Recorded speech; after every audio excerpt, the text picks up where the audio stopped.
Virginie Ruffnac, bonsoir. Bonsoir. Vous êtes la présidente du groupe Rassemblement au Congrès. Une réaction en quelques mots après ces tensions. Vous comprenez l'inquiétude de ces parents d'élèves ? Oui, naturellement, mais en fait, le constat qui est fait, c'est que la Nouvelle-Calédonie, nous sommes une terre de violence, avec des crimes de sang plus élevés qu'ailleurs. Il y a un vrai travail à faire. D'ailleurs, c'était la journée des droits de la femme la semaine dernière. J'en profite pour remercier les acteurs de terrain qui luttent contre ces violences intrafamiliales, qui sont notre quotidien, hélas. Et quand vous avez à la maison un tel modèle, un tel schéma de violence, comment voulez-vous à l'extérieur que ces jeunes, finalement, ne reproduisent pas les mêmes actes? Il y a un vrai travail, il doit y avoir pas d'impunité sur ces actes, il doit y avoir des sanctions, mais il doit y avoir un gros travail de prévention pour que ça cesse et que ce cycle de la violence cesse en Calédonie. Virginie Ruffnac, le calendrier politique à présent, il s'annonce très chargé ces prochaines semaines, on le sait, avec des échéances attendues autour de l'avenir institutionnel notamment. Avant d'en parler ensemble, on fait le point sur les principaux temps forts avec Marion Tellier. L'État maintient son calendrier concernant l'avenir institutionnel de la Nouvelle-Calédonie. Première étape engagée ce 27 février. Le Sénat a approuvé le report des élections provinciales fixé le 15 décembre prochain au plus tard. À présent, ce projet de calendrier doit être validé par les députés. Le vote est prévu le 18 mars à l'Assemblée nationale. Seconde étape, la modification du corps électoral provincial. Ce projet de loi implique une révision de la Constitution, début des travaux des parlementaires en commission, en séance publique, puis enfin en congrès du 20 mars à la fin mai. Sur le plan politique, le dégel du corps électoral est un sujet sensible qui divise les partis indépendantistes et non indépendantistes. Pour le ministre de l'Intérieur et des Outre-mer, Gérald Darmanin, ouvrir le corps électoral à 25 000 personnes serait un compromis acceptable. Pour l'Union calédonienne, c'est au contraire un passage en force. Pas question de modifier le corps électoral sans accord global sur l'avenir du pays. Le parti suspend donc ses discussions autour de l'avenir institutionnel avec les élus loyalistes et ceux du Rassemblement. À suivre, le congrès du FLNKS prévu le 23 mars. Les différentes composantes indépendantistes se réuniront 3 jours avant l'examen par les sénateurs de ce projet de dégel du corps électoral le 26 mars prochain. En déplacement à Paris la semaine dernière, des délégations indépendantistes et non indépendantistes ont rencontré des responsables et parlementaires nationaux. À cette occasion, un amendement a été déposé par le groupe Les Indépendants, République et Territoire. Porté par les loyalistes et le Rassemblement, il vise à établir une nouvelle répartition des sièges au Congrès calédonien, prenant en compte la démographie des 3 provinces. Virginie Ruffnac, après le feu vert du Sénat, donc le vote du report des provinciales, c'est validé selon vous ou il y a encore des incertitudes ? Je pense que c'est plutôt en bonne voie. Vous le savez bien, c'est une nécessité pour pouvoir avoir des élections sur un corps électoral dégelé et donc que la révision constitutionnelle qui dégèle le corps électoral et qui est engagée puisse se tenir. Donc cette loi organique, elle prévoit effectivement d'avoir les quelques mois nécessaires d'ici à décembre pour changer les listes électorales de la Nouvelle-Calédonie et que la révision ait eu lieu. Concernant le dégel, vous rentrez d'un déplacement à Paris cette semaine où vous avez rencontré de nombreux parlementaires pour expliquer, pour convaincre. À Paris, ces parlementaires ne comprennent pas encore complètement les enjeux calédoniens. Il faut encore expliquer les choses. Oui, nous avons été très unis avec Sonia Backès et Nicolas Metzdorf pour effectivement aller sensibiliser l'ensemble de nos élus nationaux sur le sujet calédonien. Votre question pose une réponse en elle-même, c'est-à-dire que c'est loin la Nouvelle-Calédonie de Paris. Vous savez, certains ne sont pas revenus depuis longtemps en Calédonie ou ne connaissent pas de nouveaux élus le dossier calédonien. Il y a une vraie sensibilisation, une vraie information à faire pour faire comprendre notre réalité d'aujourd'hui. C'est 42 000 personnes exclues du corps électoral, un congrès complètement déséquilibré, avec une très grande surreprésentation du Nord et des îles, qui donne une majorité indépendantiste et 4 des 5 institutions aux indépendantistes, alors que les Calédoniens ont voté par 3 fois le maintien de la Calédonie dans la France, par exemple. Et quel est votre ressenti après ces échanges ? Quel est le climat à Paris autour de ces questions ? Alors, je pense que cette sensibilisation est absolument nécessaire. On donne des informations. Je pense que il y a une grande conscience, en tout cas moi je me suis un peu concentrée sur notre famille politique, enfin la nôtre, celle d'Alcide Ponga et moi-même qui était celle des Républicains, mais en allant aussi au-delà de cette famille. Il y a une conscience qu'il y a un vrai sujet de surreprésentation qui est dans un déséquilibre tel qu'on n'a jamais atteint en Calédonie et qui mérite d'être revu. Et puis sur le dégel, je pense qu'il y a la conviction qu'on ne peut plus continuer de priver des citoyens français, certains Calédoniens nés sur le territoire, d'un droit aussi essentiel. Et justement, avez-vous obtenu le soutien total des LR ?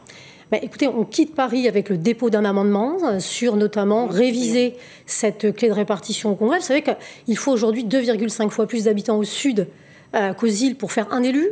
Jamais on a atteint ça. C'était 1,4 à l'accord de Nouméa, 1,4 à l'accord Matignon, donc 2,5 fois plus d'habitants au sud pour faire un élu. On ne peut plus rester dans de telles proportions, c'est antidémocratique. Et effectivement, je pense que les Républicains en sont assez convaincus. Il y a les membres de la commission des lois qui sont LR, notamment le président François-Noël Buffet, et Philippe Bas, le rapporteur, qui se déplace sur le territoire. Ça sera l'occasion de rencontrer l'ensemble des acteurs. Nous avons fait en tout cas le travail nécessaire. Mais le Conseil d'État a estimé que la composition du Congrès n'était pas une urgence. Vous restez optimiste malgré tout? Alors, le Conseil d'État est très ambigu dans son avis. Il dit cette chose que vous avez estimée, mais il dit son contraire 3 lignes plus loin en disant qu'il faut l'intervention du législateur. Et on a plus fort qu'un avis du Conseil d'État. On a une décision du Conseil constitutionnel qui, en 85, avait censuré une surreprésentation des îles et du Nord. À l'époque, vous voyez, il fallait que 2 fois plus sur la région sud d'habitants pour faire un élu. Et le Conseil constitutionnel en 85, c'était le statut Fabius Pisani, avait dit c'est trop élevé, on baisse et on redonne des élus à la région sud. Eh bien, à la fois, à l'époque, il avait censuré 2 fois plus d'habitants pour faire un élu en province sud par rapport aux îles. Aujourd'hui, je vous le disais, nous sommes à 2,5. Ces éléments juridiques, nous les avons apportés à nos élus nationaux et ça fait partie des arguments qui ont abouti au dépôt d'un amendement. Et le sénateur Georges Naturel appelle à une unité parlementaire. Qu'en est-il? Est-ce que tous les partis non indépendantistes adhèrent? Alors, vous avez utilisé le bon terme et le mot ont un sens. Il appelle à une unité parlementaire. Je pense qu'il n'aura échappé à personne que parmi les parlementaires, il y a Robert Wiik, qui est un indépendantiste. Et je pense que Georges Naturel ne peut pas méconnaître cela à l'égard du rôle qu'il a eu dans l'élection même de Robert Wiik au Sénat. Première fois qu'on a un indépendantiste au Sénat. Donc, si M. Naturel souhaite convaincre M. Wiik d'aller dans le sens de le changement de la représentation et dans le sens du dégel, c'est une bonne chose. Moi, j'ai quelques doutes, puisque j'ai entendu la déclaration de Robert Wiik au Sénat, et puis j'ai entendu son parti dire que les Français qui venaient en Calédonie étaient des immigrés. En tous les cas, pour ne pas faire, excusez-moi, de la communication sur ce sujet, moi j'appelle à une unité des non-indépendantistes pour qu'effectivement l'amendement qui est posé, puisqu'il n'y en a qu'un seul qui est posé aujourd'hui au Sénat, fasse l'objet d'un soutien. J'appelle même M. Naturel, s'il le souhaite, à co-signer cet amendement. L'objectif, c'est qu'il n'y ait pas un amendement concurrents qui viennent diviser les voix au Sénat et qui viennent faire que cet amendement ne passe pas et qu'on n'ait pas de changement de la représentation du Congrès de la Nouvelle-Calédonie. Concernant les discussions avec l'UC, elles étaient gelées, elles doivent reprendre peut-être cette semaine. Vous nous le confirmez ? Oui, en effet, il est prévu que nous reprenions ces discussions, ça me semble très important. Bien sûr, vous le savez, nous privilégions avec les loyalistes et notre mouvement, le Rassemblement, effectivement un accord, mais pas à tout prix. Pas au prix. C'est encore possible avant le 1er juillet ? Nous avons toujours eu du temps et vous le savez, je pense que les Calédoniens méritent qu'on se mette véritablement, totalement au travail pour leur avenir. Je pense qu'ils seraient rassurés d'un accord, mais moi je veux aussi dire aux Calédoniens qu'il n'y aura pas d'accord au prix de l'indépendance alors qu'ils ont choisi autre chose, au prix d'une Calédonie dirigée par des indépendantistes alors que la majorité ne représente pas cela. Venons-en au nickel. Où en est-on de la signature du pacte nickel le 25 mars prochain ? Est-ce que là aussi vous êtes optimiste ?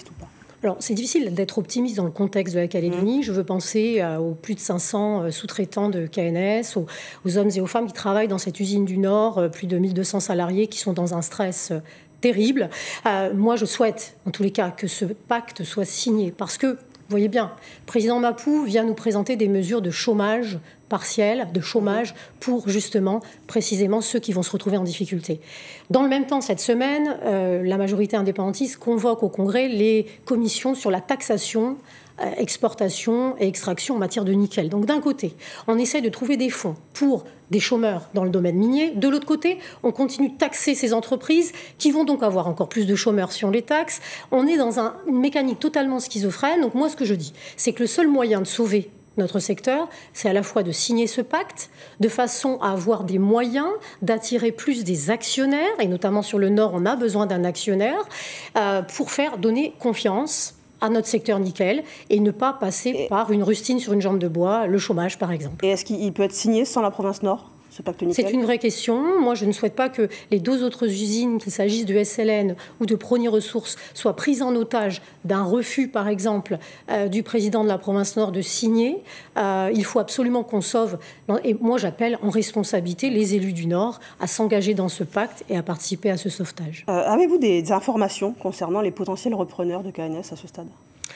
Pour l'instant, les seuls repreneurs qu'il y avait n'ont pas maintenu d'offre. En tout cas, c'est l'information que j'ai. Je n'ai pas d'informations sur des nouveaux repreneurs potentiels. Vous savez, il faut aussi que nous fassions notre travail, les élus de la Nouvelle-Calédonie. J'étais à Paris aussi au Conseil d'État pour soutenir une proposition de loi du pays que François Suvet, les loyalistes et nous-mêmes avons déposée au Congrès pour modifier notre code minier, faciliter l'accès à la ressource. Vous savez qu'il y a des acteurs qui partent, notamment des actionnaires aussi, parce que cet accès à la ressource en Nouvelle-Calédonie, il est très complexe. Eh bien, il faut que nous fassions notre travail, il faut aussi que nous facilitions l'arrivée d'actionnaires, il faut que nous signions ce pacte, c'est vraiment une question de survie. Et comment avez-vous réagi aux déclarations de la directrice générale d'Eramet, Christelle Bory, donc dans la presse internationale, qui avait déclaré que la Calédonie puisse devenir éventuellement un territoire purement minier? Moi, j'étais choquée parce que nous avons une industrie minière en Calédonie qui a fait monter toute la Nouvelle-Calédonie en compétences. Ça n'est pas la même chose que de juste exporter du minerai. J'étais choquée de cela. Je pense qu'il faut un avenir pour SLN, mais en se renouvelant dans l'activité qu'elle réalise et dans la façon de procéder. Et je pense que nous avons de la survie possible pour nos usines, à condition que tout le monde agisse de concert en ce sens. Rapidement, Virginie Ruffnac, une crise nickel qui s'ajoute aux difficultés économiques. Dans un communiqué commun avec les loyalistes, vous réclamez la suspension de l'examen des textes de la réforme fiscale. Vous êtes toujours opposé à cette réforme. Pour quelles raisons? Parce que, en fait, plus vous taxez, plus vous faites fuir et moins vous avez d'investisseurs. Voilà, le levier fiscal en Calédonie, c'est un levier de relance et de développement économique. Or, nous ne sommes pas dans la relance, nous sommes dans taxer les Calédoniens, taxer les entreprises des Calédoniens qui ont de moins en moins d'argent et qui sont dans une situation très difficile par rapport à une vie extrêmement chère, des entreprises qui ferment, des cessations de paiement, donc dans une situation très grave. Et vous allez voir dans les mois à venir, ce que je vous dis va malheureusement être confirmé. Donc il faut cesser ce matraquage fiscal que nous connaissons aujourd'hui. Il est temps de passer aux questions Facebook, Virginie Ruffnac. Première question, donc, si un industriel chinois manifeste son intérêt pour reprendre une usine de nickel, quelle serait votre réaction? La question est difficile parce que d'un côté, la Chine, nous le savons, fait de la colonisation économique dans toute notre région. Elle arrive à s'approprier notamment des infrastructures dans certains pays voisins en faisant de l'aide au développement. Et quand le pays n'est pas en mesure de lui rembourser, elle s'approprie des aéroports, des ports. Et le système chinois n'est pas un système de développement que je souhaite pour la Nouvelle-Calédonie. Mais dans le même temps... Donc plutôt non alors? Plutôt non, bien sûr. Mais dans le même temps, on a d'autres possibilités que des acteurs chinois, à condition, encore une fois, de permettre les conditions pour que cet actionnaire arrive. Deuxième question des internautes. Ne pensez-vous pas que l'Union calédonienne est en train de se marginaliser? Alors moi, je suis assez inquiète parce qu'effectivement, ce parti est un parti historique, comme notre mouvement, le Rassemblement, qu'il a un rôle à jouer dans les discussions. J'espère que les discussions qui reprennent cette semaine vont aller dans le bon sens. Mais on ne peut pas, un seul des acteurs, un seul des mouvements politiques, ne peut pas, quelle que soit sa légitimité, son intériorité, ne peut pas bloquer l'avancée de la Nouvelle-Calédonie. Notre jeunesse attend de nous que nous permettions de projeter notre territoire dans la sérénité et la stabilité. Virginie Ruffnac, merci beaucoup d'avoir été présente sur ce plateau ce soir. Merci.